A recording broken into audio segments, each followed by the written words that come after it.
So tonight I share with us on this topic relational trauma for our mental health session this evening. And as always, I want to take us through our check-in questions. So let me move this out of the way. Here's what we are checking in on tonight. And I want you to read it if you can. If you're able to take a screenshot of this, it would be a good reminder for you as well.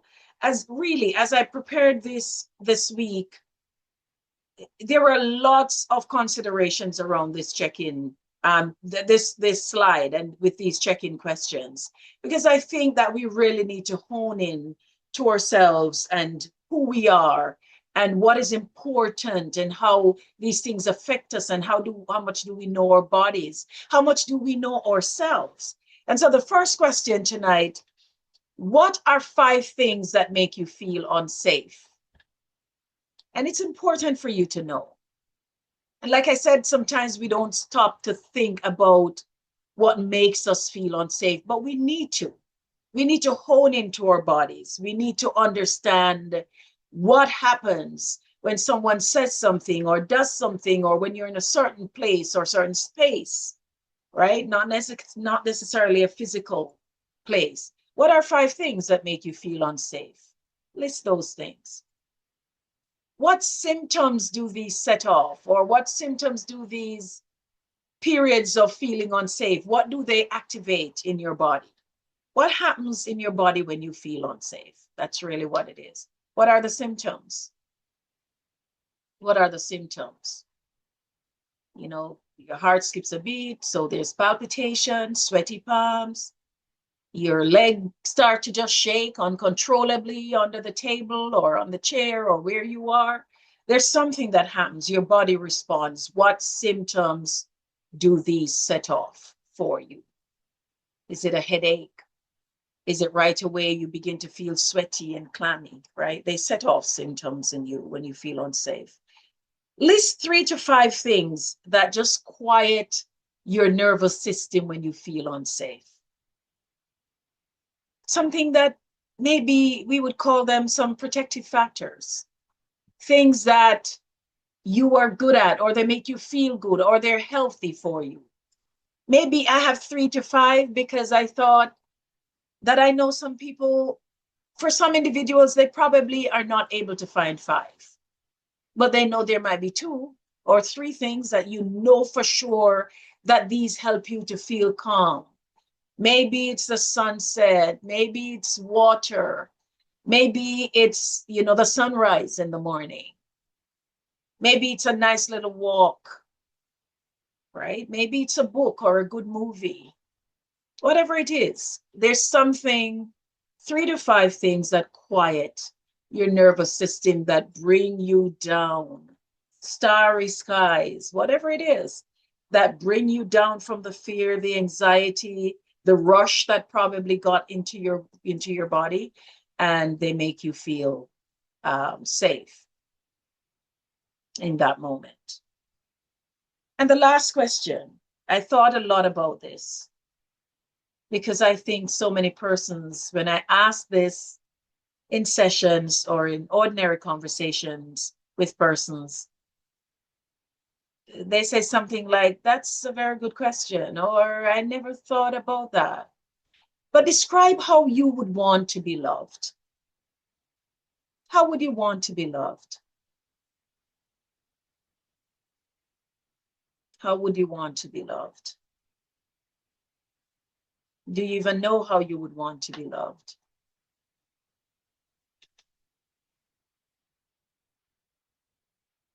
And so often in our relationships, we feel disappointment. Relationships, whether it's intimate partner relationships, whether it's social relationships, relationships with familial relationships with family members, just relationships, maybe collegiate relationships. There is a way that we all desire to be loved. And so when that doesn't happen for us, that's where we feel disappointment, that where we feel expectations are not met. And so it creates a sense of feeling unsafe. in our bodies in many ways. And so how would you want to be loved? Do you even know how you want to be loved? Think about that. And let's look at what relational trauma is. Relational trauma is psychological injury. And this is accumulated over time. So when someone says it's psychological trauma, it means that it's trauma that continued over time, right? Not every trauma is psychological. So you may just have an issue that created an emotional trauma for you. It made you feel impacted, or one that impacted your mind, or mental trauma. When it's psychological, it means that it continued over time for a period of time, so an extended time. And this is what relational trauma is. It's something that continued over a period of time. And this usually reflects a pattern of abuse or neglect by someone that you look to or depend on for love. So the abuse or the neglect could be just on attunement. The person is not attuned to you, wasn't very attached. I mean, you're fed, you're clothed, you're kept clean, you're looked after, but there wasn't a lot of emotional connection with you.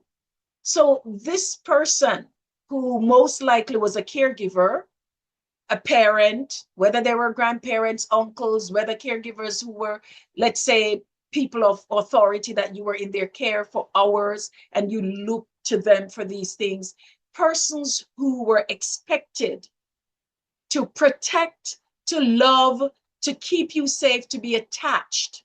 So mostly parents and caregivers. This reflects that there was neglect or some abuse or some unattunement that happened. Relational trauma, however, is what shapes our nervous system. So I know that this is hard for some of us to accept that. And interestingly, I was mentioning earlier to someone that every generation blames the one before, because everybody feels that they never got what they should have gotten or could have gotten. And yeah, you need something. Everyone needs something. And it is impossible for any one person to give you everything you need. It is impossible. Whether that is a partner, a spouse, a parent, a child, it is impossible for any one person to give you everything you need. And so in a way, however, as we look at relational trauma, this is where our nervous system learns to respond. This is the place, the home is a place where we first learned to respond, right? So your first few years. And actually, when we think about attachment in trauma, in the work, in psychotherapy, we look at trauma in your first 3 years. That's when bonding and attachment are formed, in your first 3 years of life. And so when your nervous system in those years never learned to find safety, to have a baseline that gave you safety, your body continues for the rest of your life until you become aware and seek treatment. Your body continues to act in the same state of whatever attachment was formed within those first 2 to 3 years of your life. So relational trauma shapes the nervous system to form a baseline. So that is what determines how we experience safety, right? And so here's what, when we know there are signs of emotion, of relational trauma. This is very renowned psychiatrist Bessel van der Kolk has shared, and he's authored the book that The Body Keeps the Score. And this is what he says in his writings, that trauma lives in the body, right? And psychology has come to know and accept that. Trauma lives in the body. And this means that trauma is not so much a narrative recall of what happened. It's not about the story. It's not about exactly how it happened. That is the trauma. It's how you felt when it happened. That's what trauma is. So That's why you can have 7 brothers, 7 different minds. That's why you can have children who, a dozen children, parented by the same couple, same mother, same father, and every single child will share a different story of their experience of trauma within their family. Now, the reason for that is that we want to talk about the fact that it's not so much what was done in family, right? But it really was how the child experienced. So everybody experiences trauma, everyone. But you may not recall the specific details around what your parents or caregivers said or what they did. But there's something about it. You remember how it felt in your body. And that is what trauma is. That feeling. It's not exactly the things. You see, for us, you may be traumatized by a community that's riddled with gunshots from morning till evening, that's riddled with bombs being set off. There are people across the world who live in this every day. It's their norm. So for them, their body does not respond to it as a trauma event. For you being a visitor or hearing it for the first time, you are traumatized for the rest of your life. But for those persons, does this affect anything in my body? Do I feel anything, or is it just another day? Just another sunny day. That's how we live. This is how it happens around here, and everyone's fine. So you may not recall specific details about a thing, but you will remember how you felt. And every time you recall that story, every time you want to talk about it, it brings you back almost like you're living it. That is trauma. So I've learned, as Maya Angelou said, I've learned that people will forget what you said, people will forget what you did, but people will never forget how you made them feel. And that's it. That's it right there. It's how the thing impacted you that creates the trauma response. So, what are some signs of relational trauma?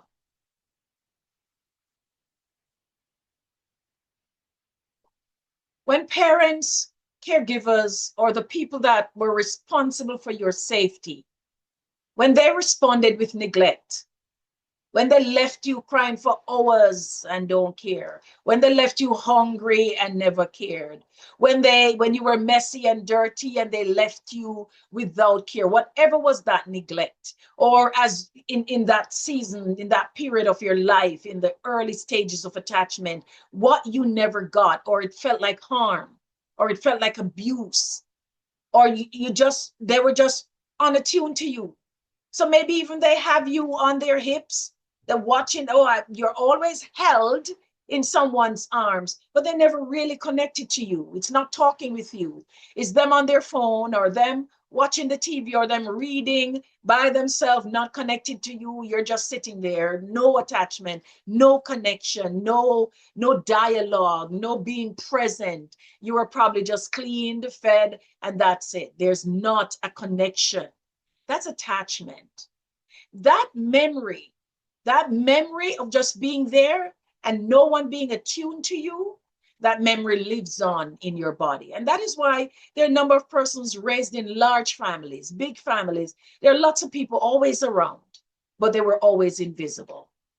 Never really attuned. Nobody really paused to ask, how are you doing? How are you feeling today? How are you really? And cared. Right? It was just maybe commands given, go do this, go do that, go do. Nobody checked in on who you were. So that unattunement would create a kind of feeling of unsafety within your body. And that's the memory that lives on in your body. So when you're 20 or 30 or 40, or maybe those years later, when your partner yells at you, you run for cover like I have here, like a war veteran who lives with PTSD. Why? Because there's a memory of that time previously in your early years that made you feel unsafe, or when someone says a certain thing or does a certain thing.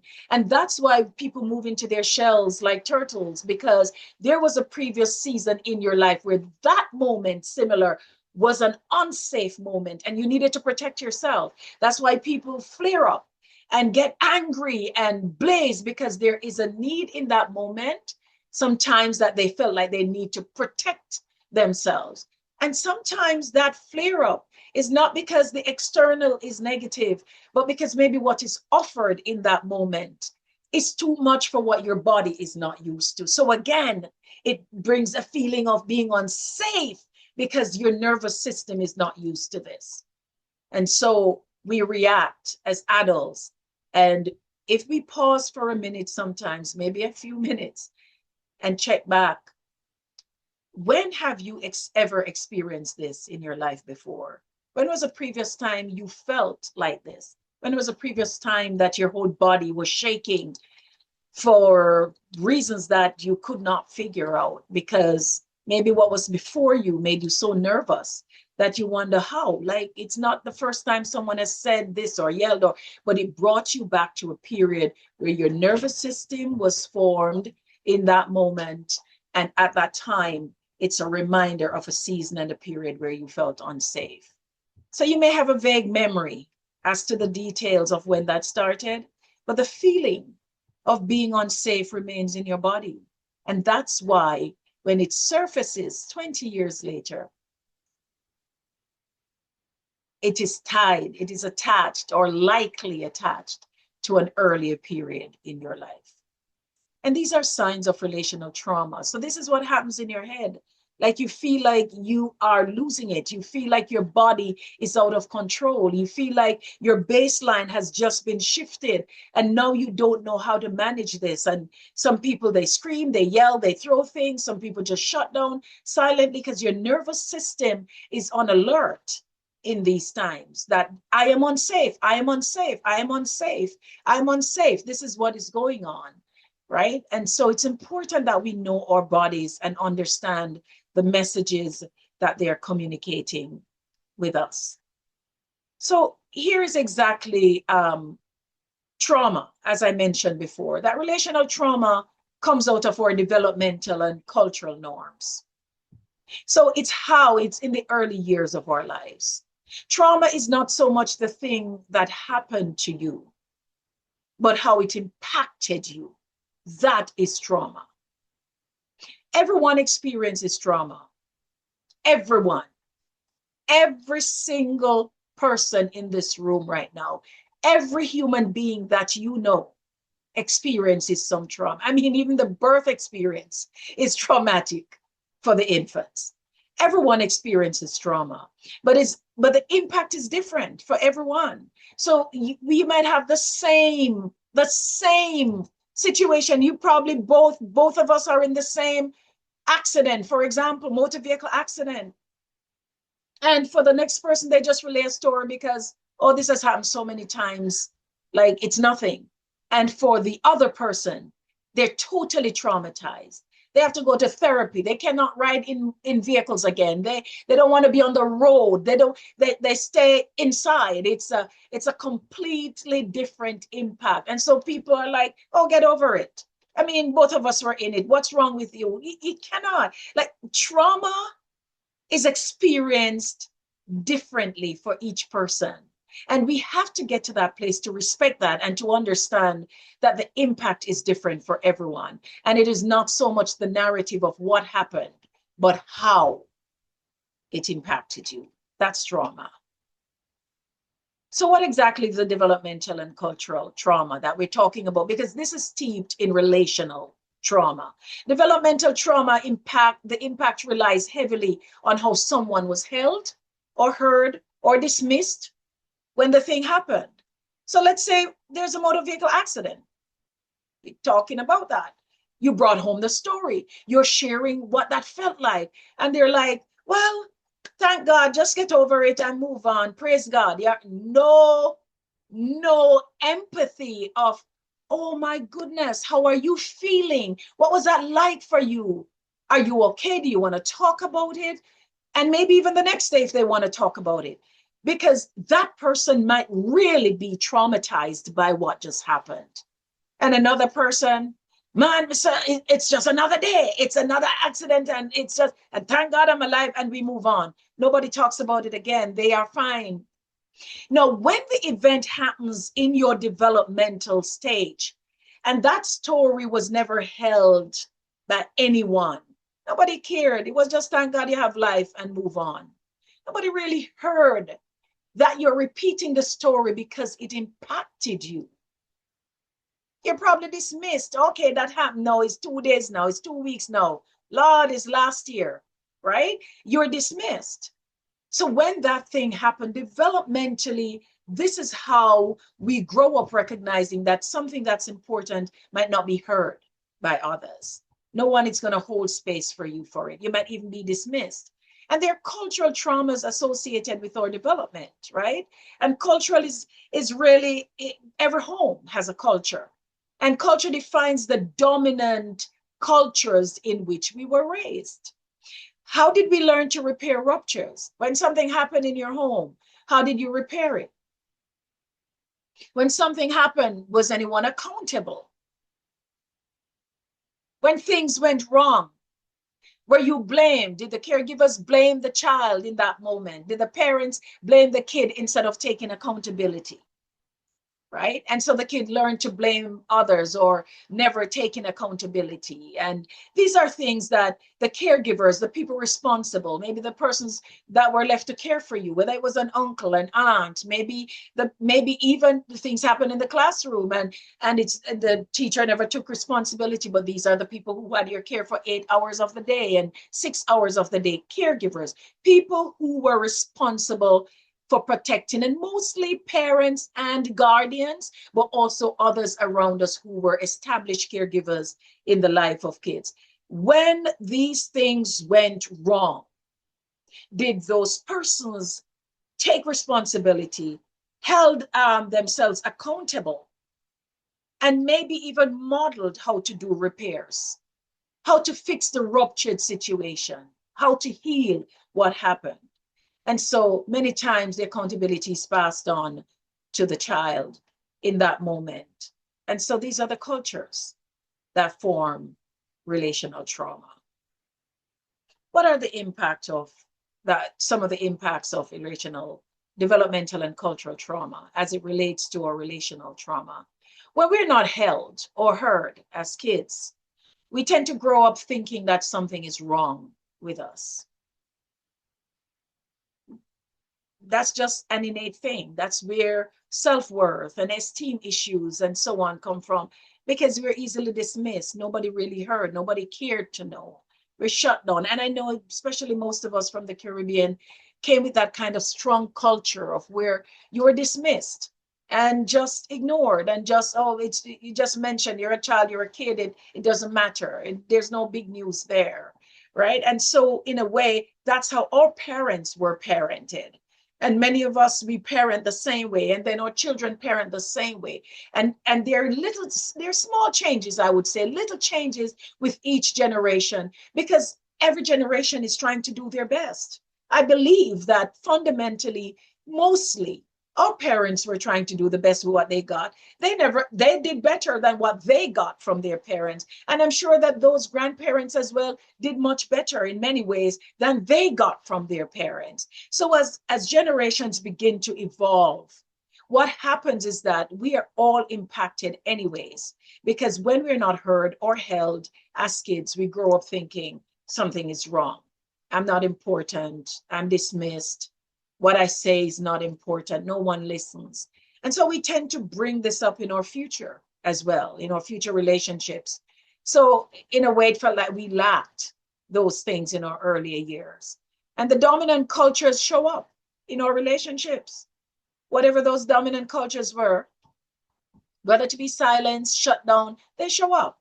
And this is why we tend to want to fix other people in our relationships.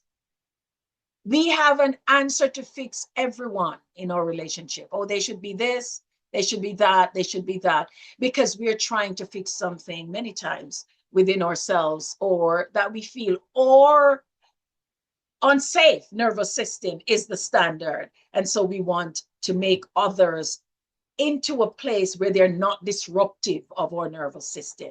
So you come into my world, I want to make you this so that you don't create any unsafety for me, any problems for me, any reason for me to get ruffled or to be reminded of how I was held in the past.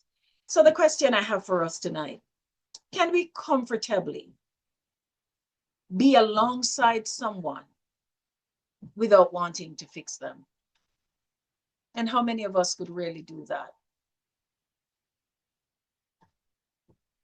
Just have the person be without wanting to fix them. Because we're in this fixing on fixing of people, because we're making certain that they will not disrupt or dysregulate our nervous system. So can we comfortably be alongside someone without wanting to fix them?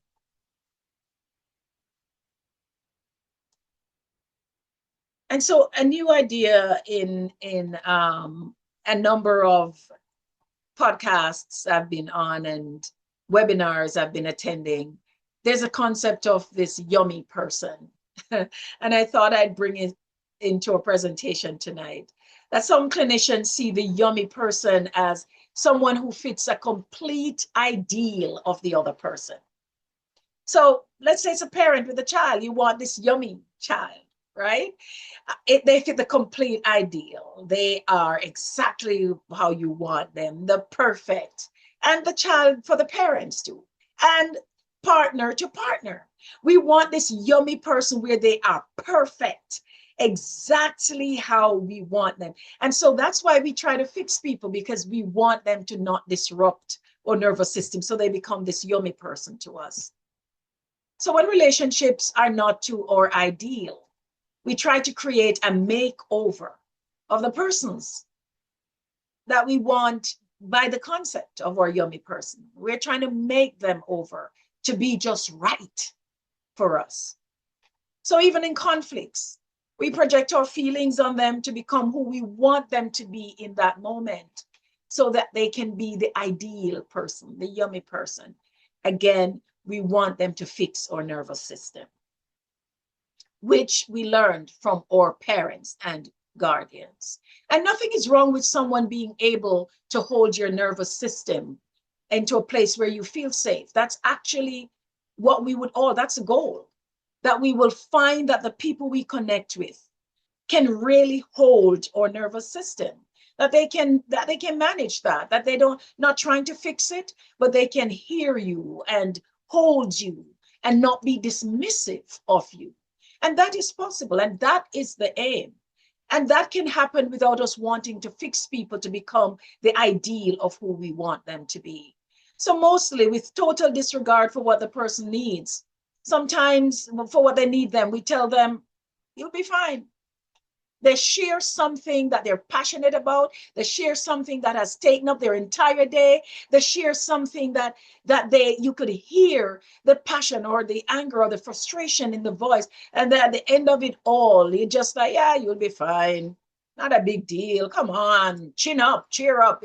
And we just dismiss in that moment totally what the person might have needed. Not to be the yummy person, not wanting you to be that, but for their nervous system to find safety. And so it's important that we, in many ways, not try to repeat the cycles of creating mayhem for others around us whose nervous system have never learned safety. And it may not be your fault that they never learned safety, but one of the things we can do to help to make people feel safe in their own space, and I've said it a lot in our mental health sessions, is just to ask, what is it that you need right now? How may I support you right now, right? And so when we can, it's important, that's holding someone. That's lending space to hold them and to attune to them to say, I hear you. I hear that. How can I support you right now? What do you need in this moment? Sometimes they just needed to vent. Sometimes they just needed someone to listen. Sometimes they don't need solution. and you creating a solution is sometimes the problem, right? So we want to, as best as we can, not regard a person's need in the moment as best as we can. Of course, we're not always going to get it right, but we try. And so here's how, for example, perfectionism shows up in someone who's living with relational trauma. And I thought this was a lovely case from Annie Wright, who's a licensed marriage and family therapist. And she shares this in one of her blogs I was reading. Hypervigilance is often disguised as extreme competence. So if you can anticipate every problem, manage every detail, and outwork everyone in the room, you can create an illusion of safety.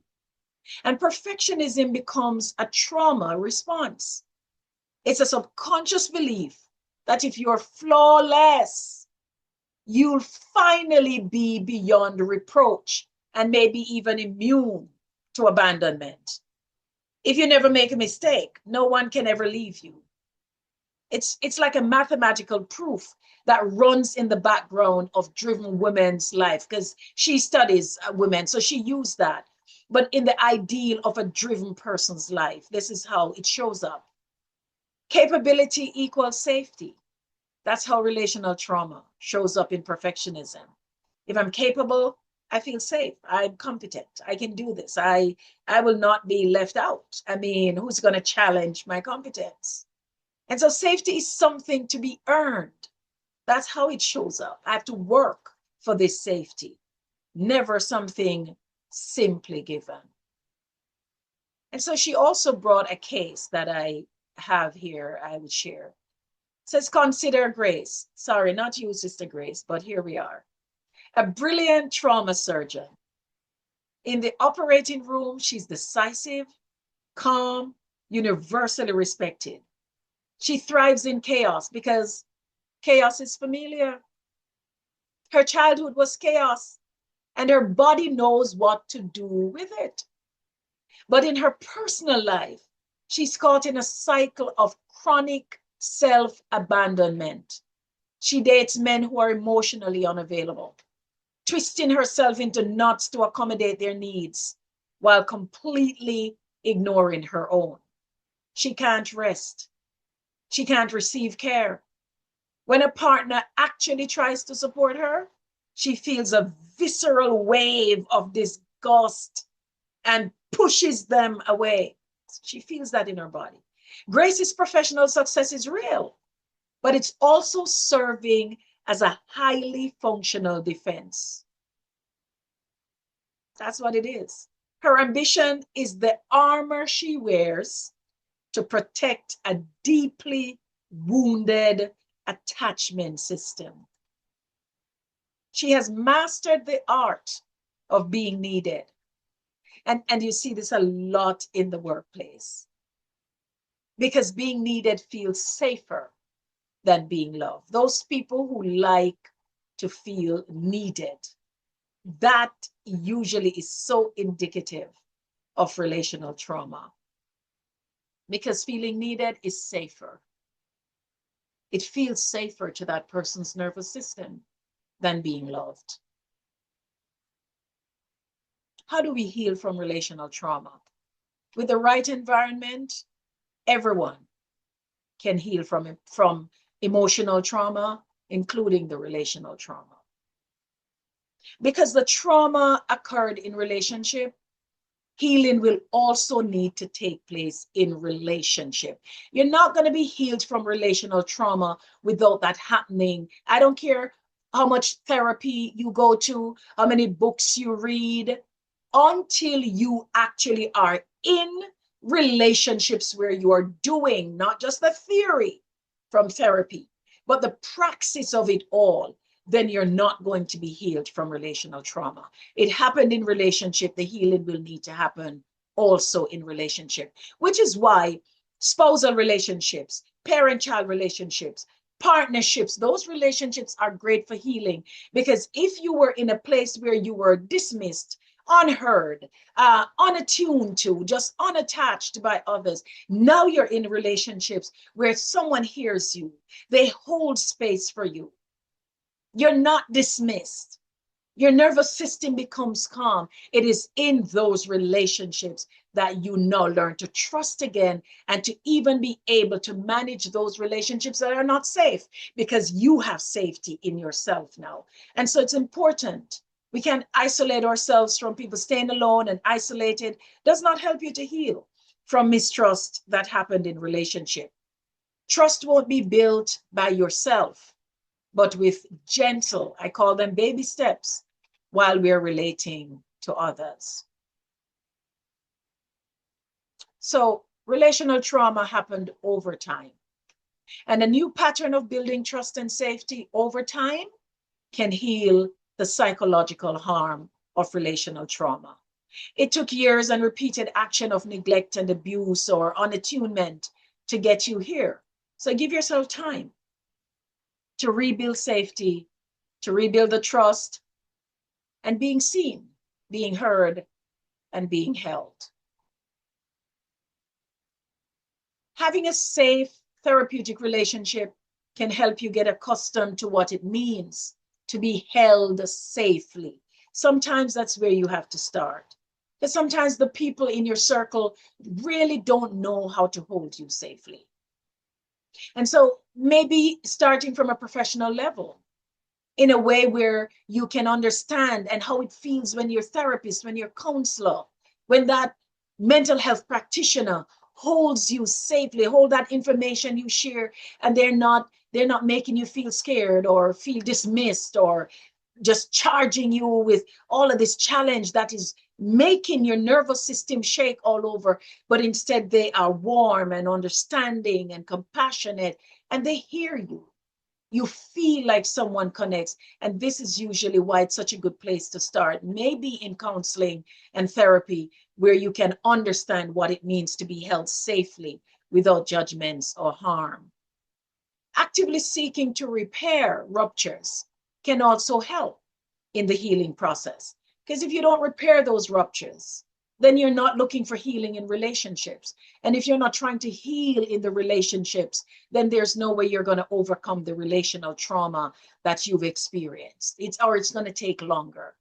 So if it's safe to do so, and that's why I have that here, because sometimes it's not safe, right? Like seriously, it could be violent, really unsafe for you to try to do any repairs in some relationships. As a matter of fact, there are some relationships that are so unsafe that it may be best to leave it. And when I say unsafe, it could be physically, not just emotional and mental safety, but even physical circumstances. And you may want to, it may be better to let sleeping dogs lie in that way. But if it's not a case where you are fearful for your life or a threat to yourself physically, or even maybe sometimes psychologically, you want to test the temperature, as Reverend Michelle asked tonight about your temperature, but also just understand the temperature of the room in those relationships, and is it safe to repair those ruptures, right? Timing is important.